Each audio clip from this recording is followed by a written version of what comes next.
राम राम, जय जगन्नाथ। मैं सभी ड्राइवरों भाई के तहे दिल से नमस्कार करता हूं। और मैं एक ही बात बोलना चाहता हूं, जो भी ड्राइवर भाई है हमारा, थोड़ा सावधानी से गाड़ी चलाए। और एक वीडियो देखिए आप लोग को, ड्राइवर भाई को, ये कैसे उनके गाड़ी में आग लग गया और उसी में फंसे हैं। अरे पकड़ो उसे।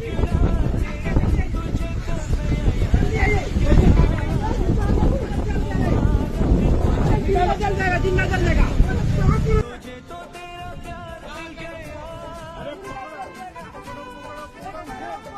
कोशिश करिए ठीक है, उसको ठीक है, पोटियो का बना रहा है। देख लिए वीडियो आप लोग। मैं यही कहना चाहता हूँ सभी ड्राइवरों भाई के, जे आप लोग थोड़ा सही से गाड़ी चलाइए और ध्यान देकर गाड़ी चलाइए। गाड़ी चल जाएगा तो गाड़ी तो फिर आ जाएगा, लेकिन ज़िंदगी नहीं आएगा। ठीक है, आप लोग थोड़ा सही से गाड़ी चलाइए। चलिए, जय हिंद।